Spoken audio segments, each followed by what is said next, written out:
இதான் பாத்தீங்கன்னா எங்களோட நாத்து. இதை தான் இப்போ நாங்கள் தூக்கி போட போறோம்.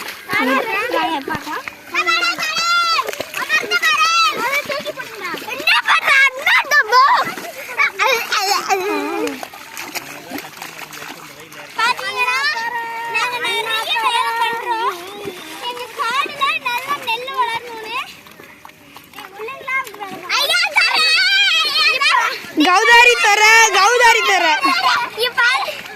பாத்தீங்கன்னா எங்க காட்டுல யாருமே கூலி வேலைக்காரங்க இல்ல, குட்டி பசங்க தான் கூலி வேலைக்காரங்க மாதிரி வேலை பண்றோம். எங்களுக்கு கொஞ்சம் லைக் போட்டு விட்டா நல்லா இருக்கும் फ्रेंड्स. லைக் சப்ஸ்கிரைப் பண்ணி விடுங்க. நாங்க ஒரு கூலிக்காரங்க. எஸ் நெல் மட்டும் நல்லா விளையணும் फ्रेंड्स. கௌதாரி சொல்றதை கேட்டுக்கோங்க. அப்ப நீங்க கல்யாணம் பண்ணணும் फ्रेंड्स. நீ போற எல்லாத்தையும் பள்ளமாக்க போறோம். வாங்க போய் பார்க்கலாம்.